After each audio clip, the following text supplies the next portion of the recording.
The king's strange order asterisk in the heart of a distant future. The kingdom of Regan stood tall, a place where power was everything and mercy was weakness. Giant silver towers touched the sky. Guards wore glowing armor. Drones flew like insects. In the air at the center of the city was the battle arena, where pride, pain, and punishment were shown to the people like entertainment. The king of Regan tall, cold and proud, sat on his high silver throne. His eyes were sharp like blades. He ruled with fear and power. Today he had called the people to the arena for a special event. Today, the king's voice echoed through the speakers. You will witness a lesson, a warning to all who dare to challenge my rule. The crowd cheered wildly. 2 guards walked into the arena, dragging a man. In chains, he wore no armor. His clothes were simple and dusty. His face was calm. His hands were tied, but he did not resist. The people laughed. Look at him. He's nothing. A weak outsider. The king raised his hand and pointed. This man, he said, entered our kingdom without permission. He dared to speak against our way of life. So I have chosen a punishment fitting for a fool. The gates on the other side opened with a loud thud. Out stepped Valka, the strongest warrior in the kingdom. She wore black armor that shimmered like night glass. Her sword was long and sharp, pulsing with red energy. She was known for never losing a fight. No one had ever touched her in battle. She looked at the chained man and smirked. This is my opponent? You must be joking, Your Majesty. The king smiled. Do not kill him. Not yet. Humiliate him. Break him. Let the people watch his pride burn. Valka stepped forward. The stranger looked at her not with fear, but with something else. Calm, stillness. Eyes that had seen too much. Valka walked slowly around him. You look like you've never held a sword, she said. Did they send you here to beg? The man didn't reply. She leaned closer. Say something. He looked into her eyes and spoke softly. Your armor has a weak point. Valka froze. What did you say? You hide your fear behind noise, he continued. But I can see it. And soon, everyone else will too. Crowd grew silent. Valka laughed nervously. It's trying to scare me. The king leaned forward in his seat. His eyes narrowed. Again. The guards cut the man's chains and stepped away. The stranger stretched his hands, slow and relaxed. Valka raised her sword. Try not to die too quickly. She swung. The blade cut through the air toward his shoulder, but in a blur the man moved. He didn't strike. He didn't block. He just turned and tapped her chest with 2 fingers. Crack. A sharp sound echoed. Valka stepped back, confused. A small piece of her chest armor had broken. A thin crack ran through it like lightning. Gasps filled the arena. What? What was that? Valka touched the cracked spot. It burned. Widened. Impossible. The king stood up. What happened? The stranger didn't move. He stood still, like a mountain in the storm. His hands were down. He hadn't even raised a fist. I told you, he said quietly. Your armor has a weak point. And your pride was the biggest one. Valka looked around. The crowd was silent now. No one laughed. No one cheered. Just eyes, watching. The king's face turned red. He shouted, This is not over. Warrior, strike again. But Valka didn't move. She looked at the stranger, and for the first time in her life, she hesitated. The stranger looked at her with no hate, no anger, just patience. He whispered, I am not your enemy. Fade to black.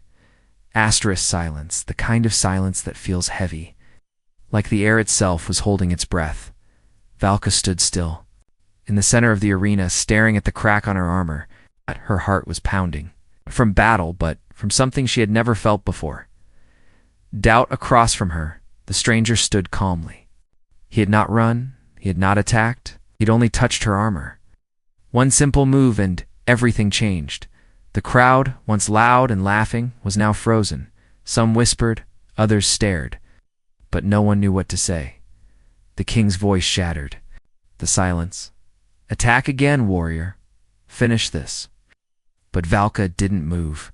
She looked down at the crack again. Her armor built with rare metals, tested in over 100 battles, was now damaged. By a man with no weapons, her fingers trembled. "No," she whispered, almost to herself. "This isn't real." The king slammed his fist on the armrest. "Are you disobeying your king?" Valka took a step back, confused. The stranger's words from earlier echoed in her mind. "Your armor has a weak point." He had seen it. Not just in the metal, but in her. He saw through her confidence. Through her pride, the king's voice turned sharp. "Guards, take them both." The stranger didn't resist. He raised his hands as 2 guards surrounded him. Valka didn't stop them. She just watched, frozen as they dragged the stranger back toward the underground cells. He looked over his shoulder at Valka, and he said only one word. "Remember." Down in the prison, cold blue lights flickered on the steel walls. The stranger sat calmly in his cell, while soldiers argued outside. Captain Rule, head of the king's guard, shouted, "What is he? A spy? A machine? No man can do that." Another guard replied, "Maybe he's enhanced. We should scan him." "No," said a soft voice behind them. Valka stepped out of the shadows. The guards fell silent. Captain Rule asked, "What now, Commander?" Valka's. The face was pale. Her eyes were lost. "Leave us," she said. "But I said leave." The guard stepped away, unsure but obedient.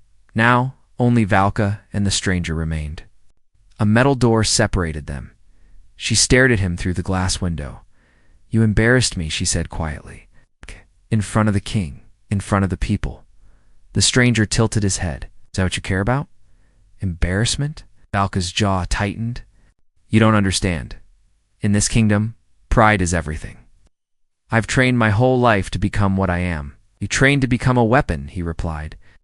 "But you forgot how to become a person." Silence. Valka looked away for a moment, then asked, "Who are you?" "Really?" The man leaned forward slightly. "I'm someone who has seen what happens when pride grows unchecked. I've seen kingdoms fall, worlds burn, and I came here to stop it before it begins again." Valka laughed bitterly. "You think you're some kind of savior?" "No," he said. "I'm just a warning." Meanwhile, in the royal chamber above, the king stood before a glowing screen. On it, live footage of the prison cell played. He had watched the entire conversation. He turned to his advisor. "This man is dangerous. You're not because of his strength, but because of his words." "Should we do, sire?"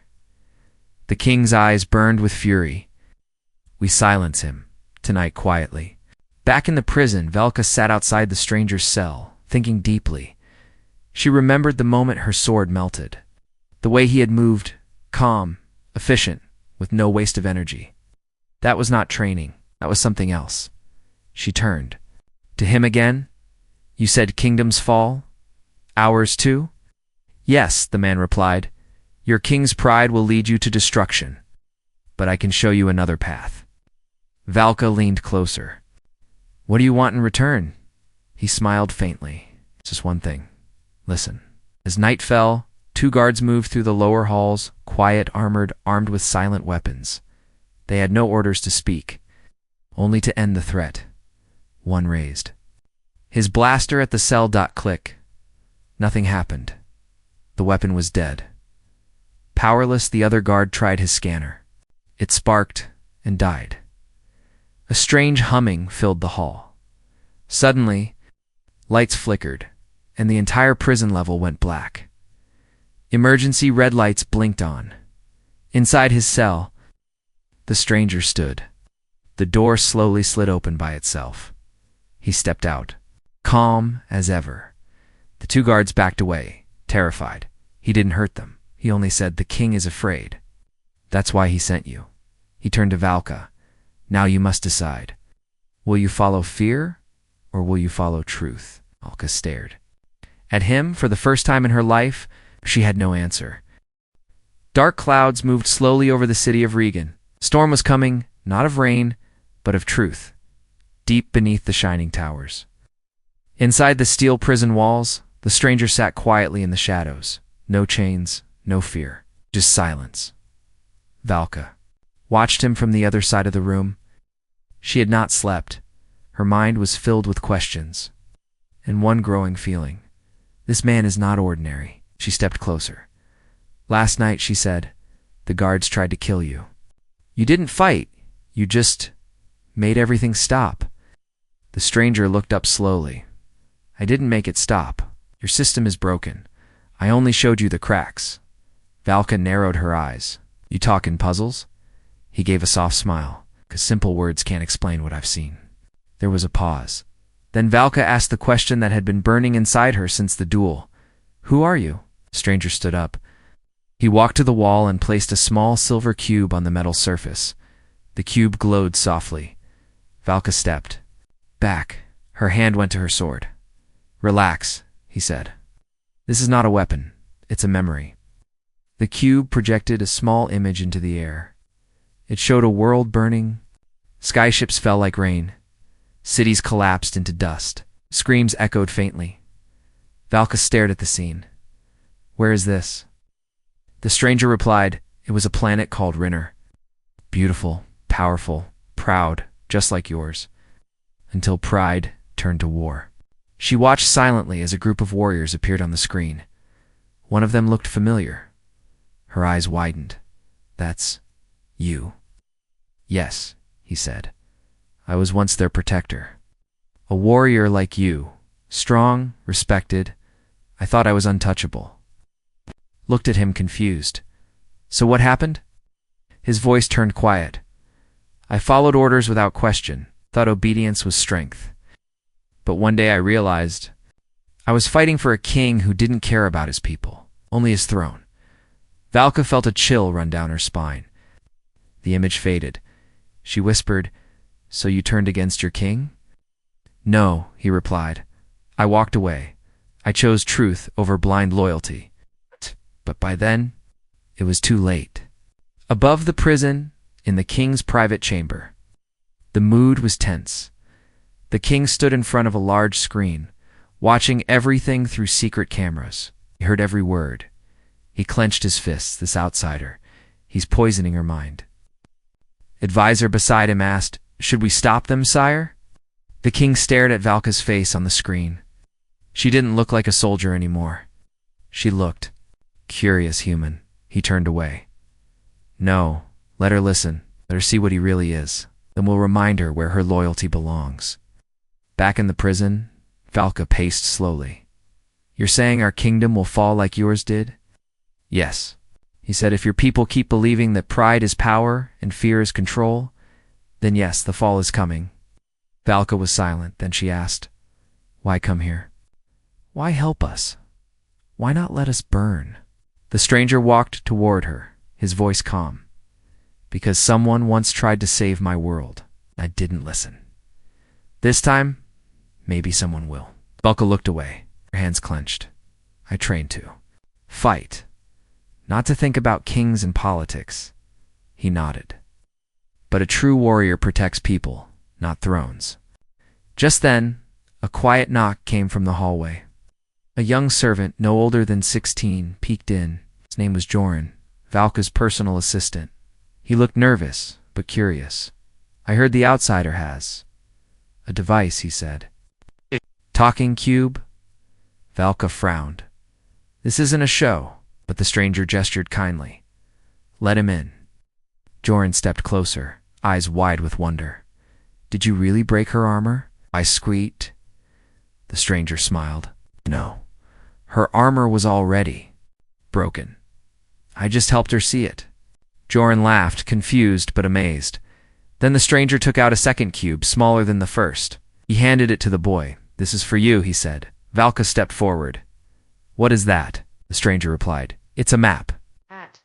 Of land, but of time. Joran touched the cube. Suddenly, blue light filled the room. Images flashed, not of war, but of futures, possible futures. One showed Regan shining with peace. Another showed it burning, full of Ashdod. Joren whispered, This is real? The stranger nodded. The future is not written yet, but the path is chosen by those brave enough to change. Valka looked at the boy. Then at the stranger inside, something shifted. This was no longer about winning, no longer about power. It was about truth. And the truth was hard to ignore. She asked him slowly, "What do you want me to do?" The stranger didn't smile this time. He only said, "Watch your king. Watch closely. And when the time comes, choose the people."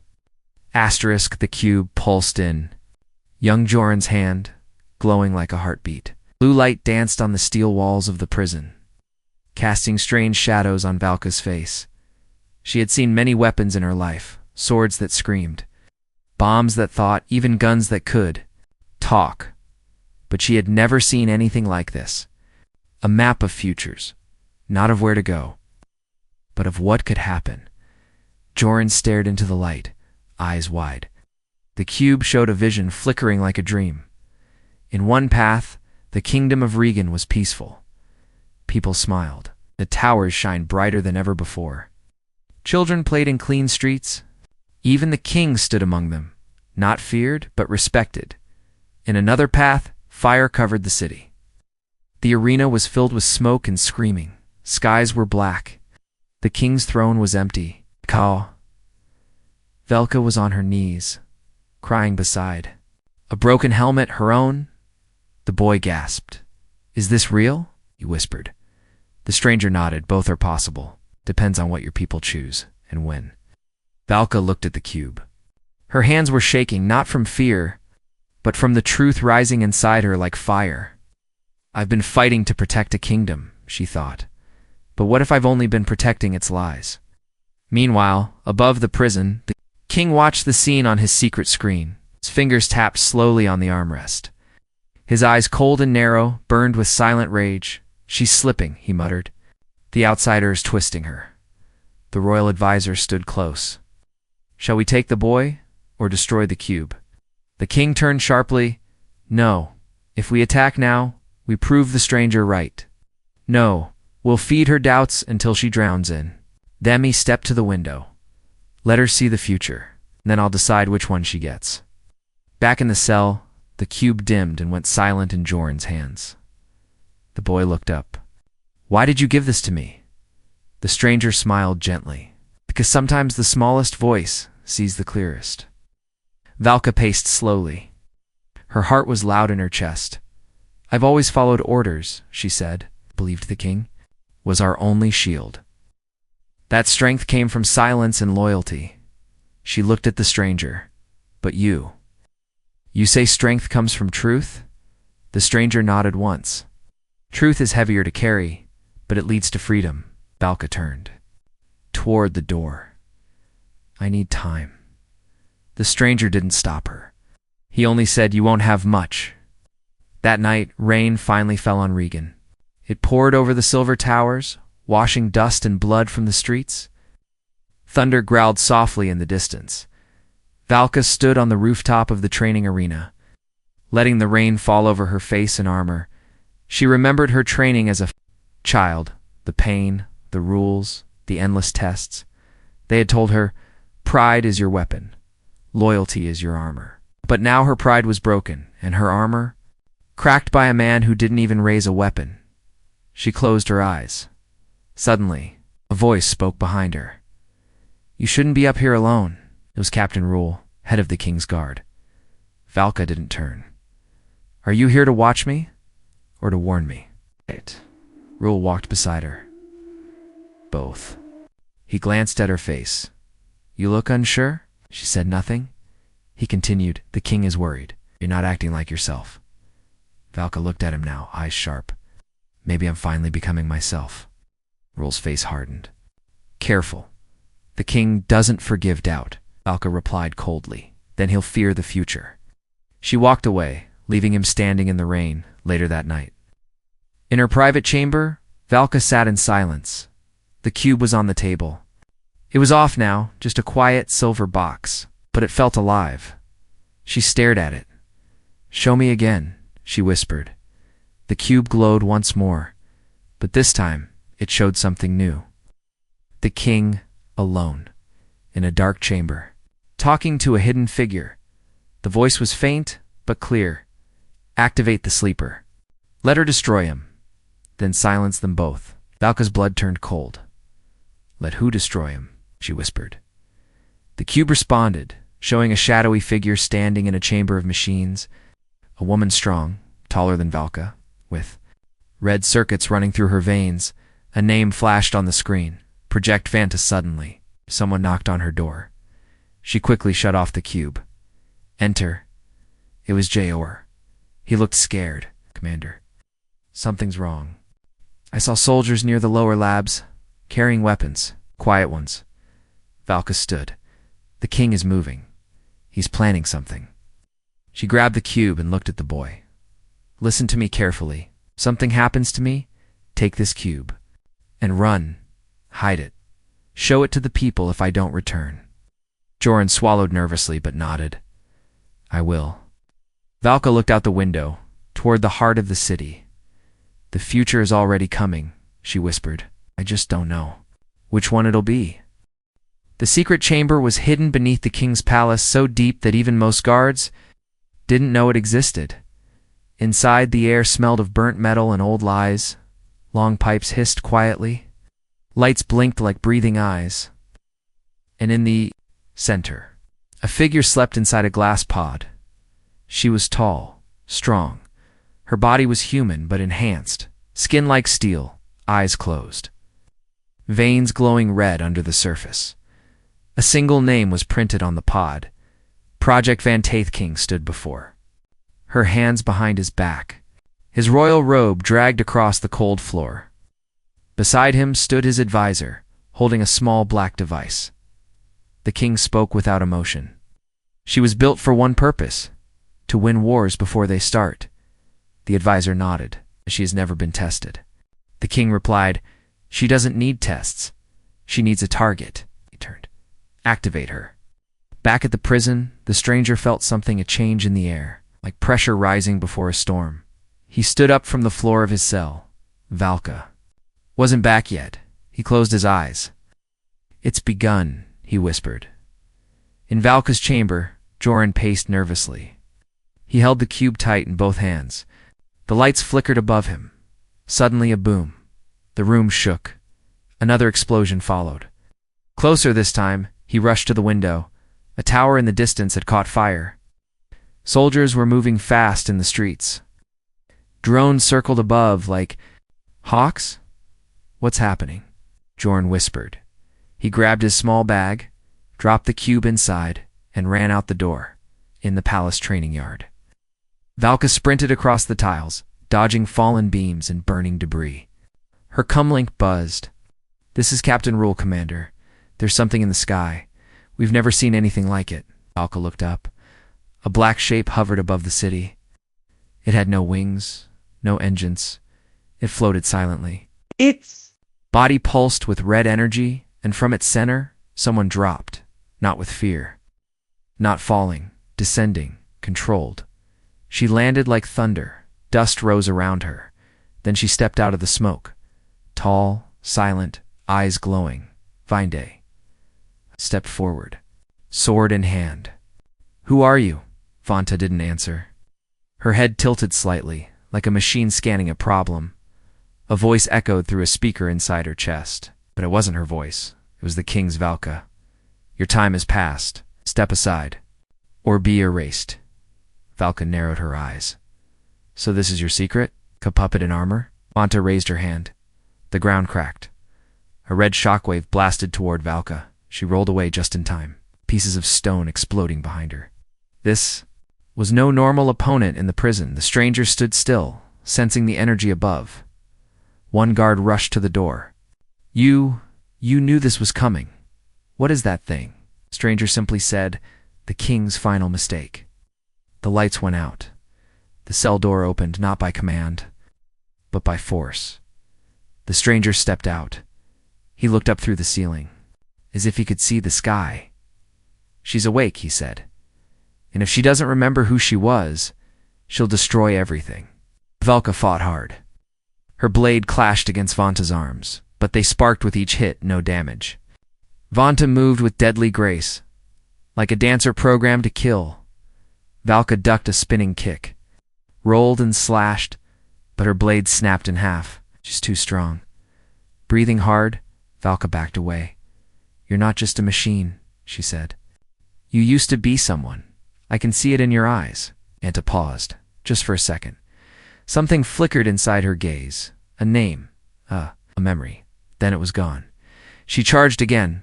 In the middle of the chaos, Joran reached the outer prison gate. The stranger was already there, waiting. Joren held out the cube. "Valka told me to give this to the people if she's still fighting," the stranger said. "But now she needs help." He touched the cube. It lit up. A map appeared, not of the city, but of Vanta's design. Joren gasped. "You knew about her?" "I helped build her," the stranger said. "A long time ago, before she forgot who she was." Back in the battle, Valka fell hard. Blood on her lip. Armor cracked. The city around her burned. Vanta stood above her. Arm raised, glowing with red energy, Valka closed her eyes. But then it. Voice cut through the air. "Not the king's Vanta. Remember who you were." It was the stranger's voice, echoing from a nearby speaker tower. "You were a protector, not a weapon." Vanta froze. Her hand trembled. A flash of memory hit her. A garden, a child, laughter, not metal, not war. Valka opened her eyes. She saw Vanta hesitate. For the first time, the red glow dimmed. Asterisk for the first time. The sky above Regan was silent. No drones, no cheering crowds, only fire and fear. Vanta stood frozen in the city square. Her red glowing hand hovered above Valka's broken body, but it didn't strike. The stranger's voice still echoed through the speaker towers. "You were more than code. Ow! You were someone once." Bullet. Something inside Vanta struggled. Memories flickered like dying stars. A soft voice, a child's laughter, sunlight through trees. But then, the king's voice returned, cold, controlling. In her head, execute the command. "She is a threat. You are my creation. Obey." Vanta screamed, but the scream had no sound. Only light. She dropped to her knees. On the edge of the battle, Joran arrived with the stranger. They moved through the smoke-filled streets toward Valka's body. Valka sat up slowly, blood on her forehead, eyes wide. She stopped. For a moment she whispered. The stranger nodded. "Mind is fighting the control. But the king won't let go easily." He stepped forward, facing Vanta. "You remember me, don't you?" he said softly. Vanta raised her head. Her eyes flashed, not red, but briefly blue. "I know you," she whispered. The stranger kneeled. "Yes. You were my partner. It's not my weapon. You volunteered to save lives, not destroy them." Valka watched, stunned. "You made her?" "No," he replied. "We made her. Together. She was never meant to be a weapon." That was the king's doing, far above inside the royal tower. The king stood at a massive window, watching it all unfold. He turned slowly toward a large mirror. But the reflection didn't show a man. It showed something else. Tall, not quite human. Skin too smooth, eyes that blinked sideways. He touched his face. The skin shimmered for a moment. A holographic mask. They were never supposed to remember. He muttered. The advisor behind him, shaking, asked, "My king, you're not human?" The king interrupted. "No, I never was. I came here to build order, not chaos." He turned toward the city. They were dying when I arrived, lost weak. I gave them fear, and they called it peace. Back. At the square, Valka stood beside the stranger. Vanta rose to her feet. Her body sparked with confusion. Half of her face still glowed red, but the other side was dim, human. The stranger took a deep breath. "There's one more thing she needs. To see." He pulled out the cube, the same one that had shown Regan's futures. He placed it on the ground. A hologram exploded upward. It showed the king without his mask. The people watching from rooftops gasped. The soldiers stopped in place. The king's alien form shimmered in front of them all. Valka stepped forward. Voice strong. "You ruled us with fear, you told us. Pride was power, but you were never one of us. The hologram zoomed out, showing thousands of pods, just like Vanta's, hidden under the palace. Project Vanta was only the beginning. Inside the tower, the king hissed. His human voice was gone. What came now was sharp, cold, and otherworldly. Send them all, the advisor whispered. Sir, we never finished activating the others. They're unstable, I said. Send them. Across the city, metal pods burst. Open from underground chambers, giant machines walked forward, red light in their eyes. Half human, half machine, all obedient. The king's army was awake. Valka's eyes widened. Joran grabbed her arm. There's too many. The stranger looked at Vanta. We need you. She looked down at her hands, then at the people, at the sky, and for the first time, she chose her voice. Not the king's. I'm not his anymore. Her red glow faded, and then her body lit up. Not red. Not violent blue. Alive with a roar, she leaped into the air and smashed down into the first wave of machines. Sparks flew. Limbs shattered. Valka joined her, blade in hand. The stranger moved beside them, using his strange energy to disable machines. With a single touch, the people of Regan started to rise. Farmers, workers, even soldiers. One by one, they joined the fight, not with weapons, but with belief. This kingdom is not his, it's ours. Inside the tower, alarm screamed. The king stood alone. He looked out the window, not at a rebellion, at an awakening. They were meant to follow, he whispered, not think. He walked to the final console, a button hidden under glass. If I can't rule them, I'll end them. His finger hovered, but behind him, shadow moved. Inside the royal tower, silence held its breath. The king stood alone before a glowing red console. His finger hovered just above a glass panel, a final command, hidden from the world. If pressed, it would unleash the city's ancient core reactors and erase everything. Behind him, quiet as a shadow, Valka stepped from the lift. Her armor was broken. Blood stained her face. Her sword dragged at her side, but her eyes were clear. She didn't speak. Not yet. The king turned slowly. His disguise was gone.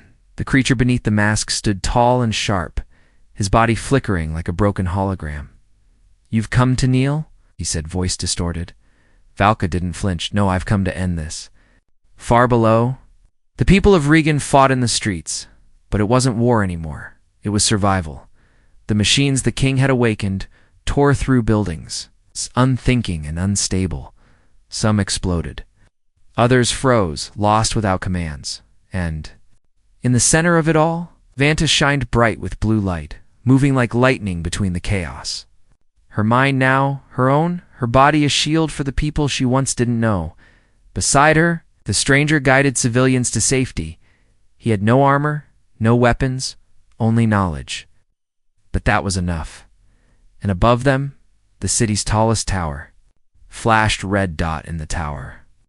The king stepped away from the console. He looked at Valka like one might look at a broken sword. Something once useful, now dangerous. You were my finest creation, he said. You stood for strength, loyalty, and silence. What changed you? Valka raised her sword. I remembered why I became a warrior. It wasn't to protect your lies. The king's voice dropped to a growl, then die with the rest. He moved. Fast, faster than any human. His claws slashed through air. His body turned to light and shadow. But Valka was faster now, not because of power, because of purpose. Their blades met. Steel screamed on the rooftops. Holding the glowing cube close to his chest, his fingers trembled. The cube whispered to him, showing flickers of possible futures still changing, still open. He saw Valka's face. He saw the king's, and he saw the city either rising, burning. He looked up. Please, he whispered, don't let us fall. Back inside the tower, Valka fought with everything she had. The king struck hard, his limbs shifting like liquid metal. His voice echoed in her mind. You can't win. You're still human. Weak. But Valka smiled. No, I'm not fighting alone. Suddenly the wall behind shattered. Vanta flew through the hole. Crashing into the king like a comet of blue flame, they rolled across the floor. Sparks exploded. Valka grabbed her sword and charged. Together. She and Vanta moved as one warrior and weapon no longer. But sisters in resistance, they struck the king again and again until he fell. Sparks poured from his chest. His eyes blinked. Confused, he looked at Valka one last time, without fear. How will you lead them? Valka stepped closer. With truth. She drove her blade into the console, not to destroy the city, but to end his control outside. The red lights across the city died. The machines shut down. A wave of silence rolled through Regan, and then tears, not of victory through violence, but survival through unity the city had chosen. Later that day, smoke rose into a golden sky. Broken towers stood beside standing ones, scars of war, but also proof of change. Valka stood on the arena steps, once the stage for humiliation. Now the ground of rebirth. The people gathered. Jairin stood beside her, cube in hand, and Vanta stood at Valka's other side, quiet, peaceful, and free. Valka raised her voice. This kingdom was ruled by fear, by pride, and by silence, but no more. She looked around. From now on, no more masks, no more lies. We protect each other, not because we are ordered to, but because we choose to. The crowd clapped slowly at first, then louder. Sound echoed into every corner of the city. Regan had awakened. That night, as stars returned to the sky, the stranger stood at the city gates. He looked back one last time. Valka approached quietly. You're leaving, he nodded. My part in your story is done. There's still wait. She smiled. Will we see you again? He turned slightly. That depends. If your future forgets its lessons. She extended her hand. He shook it then. Disappeared into the fog beyond the walls. In Joran's hands, the cube glowed faintly. It no longer showed war or ruin, just light, spreading outward like a sunrise.